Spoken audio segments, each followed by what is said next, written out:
A very good morning to my students. Now, students, just look at these pictures. This is a boy. This is a girl. But the name of the girl is Richa. Again, this is a girl. I am a girl. Look at this picture. This is a train. And we can name the train Rajdhani Express. Right? Now, what is the motive behind showing you this picture? Just see.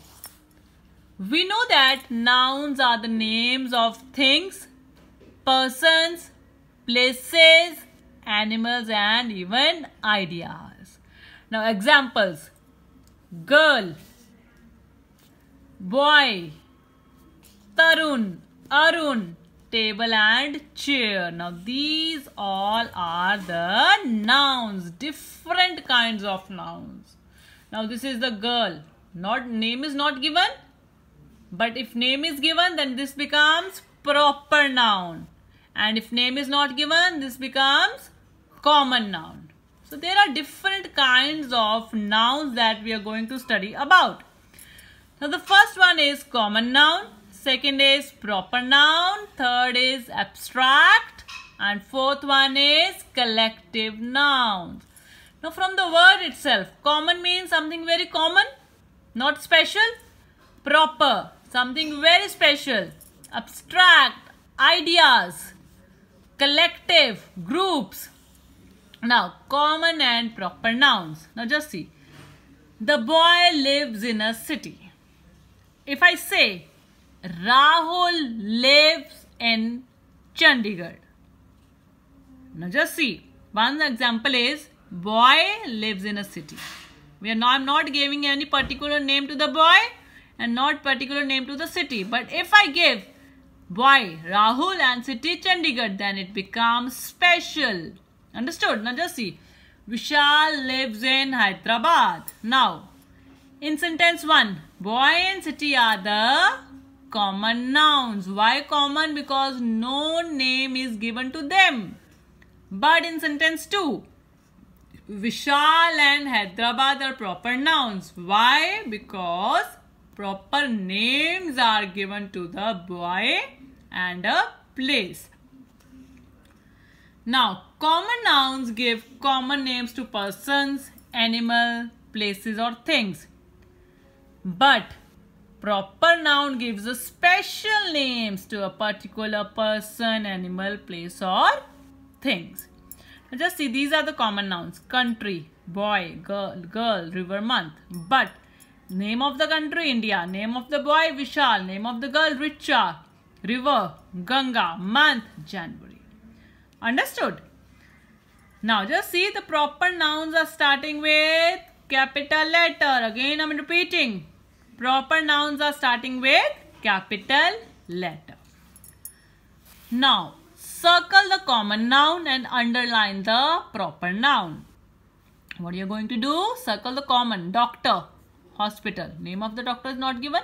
Name of the hospital is not given. If name is given, then it becomes proper noun. But name of the person is given. Mr. Verma is a doctor in this hospital. So we are going to underline the proper nouns, circle the common nouns. Few I have done for you. Rest are for your practice. Match the common nouns with the groups of proper nouns. Again, rivers, Ganga, Yamuna, Godavari. Girls, you are going to find out the answers related to these common nouns. Understood? Now, abstract noun. Now just imagine two situations. Very nice example given here. When your favorite team wins. If your favorite team, India-Pakistan match is going on. If your favorite team, India wins, how you feel? Happy or sad? You feel very happy. When your mother scolds you, then you feel happy or sad? You feel very sad for the same. Now in the first situation, your experience happiness. And in the second situation, your experience sadness. Happiness and sadness are abstract noun. These cannot be seen. Happiness and sadness cannot be seen. It can be felt. Understood? Now they do not name any person, animal or thing. We cannot see or touch them, but only think of them or feel them, since they name feelings and ideas. Similarly, we know that what honesty and beauty mean, but we cannot touch or see them. Understood? Honesty cannot be touched, cannot be seen. So we can only feel these things. So an abstract noun is the name of some quality, feelings or ideas. We can only think of or feel it, but we can never touch it. Understood, students? Now just see some examples. The baby cried in pain. We cannot see the pain, but we can feel. Fear of animals kept Sonali away from the zoo. Fear cannot be seen. Tell me the truth. Again, this is the feeling. So, abstract nouns are usually used in a singular form. Exceptions, memories, pleasures and experiences. Usually they are used in the singular form, but exceptions are always there in English grammar. Understood? Now, underline the abstract nouns in the following sentences. So this few I have done for you: honesty, quality, advice, kindness. Rest you have to do it. Now write the quality that these people have. We are going to write about the quality. A sincere person is sincerity. Happy child, happiness. Again, these are for you. Related exercises are there that you are going to do it yourself. Later on you can match the answers for this. Now just see: sweet, sweetness. Now form nouns by adding DOMITY, MENT, THY, NESS or TY to the words given below. Now students, listen very carefully. These are the nouns. Form nouns by adding. We have to form the nouns with these words by adding these suffixes. Understood? We are going to add these. Now, sweetness.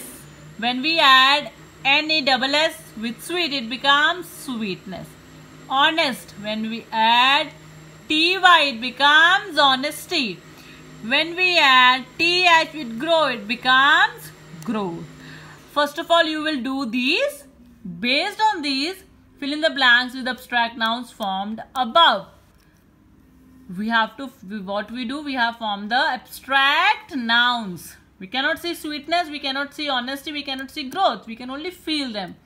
Then we are going to fill in the blanks using these. Understood?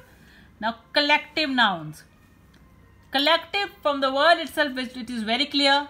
Collection, group of something. If I say, he gave me a bouquet of flowers. Now just see, this is the bouquet. Different flowers are there. Group of flowers. It is known as bouquet.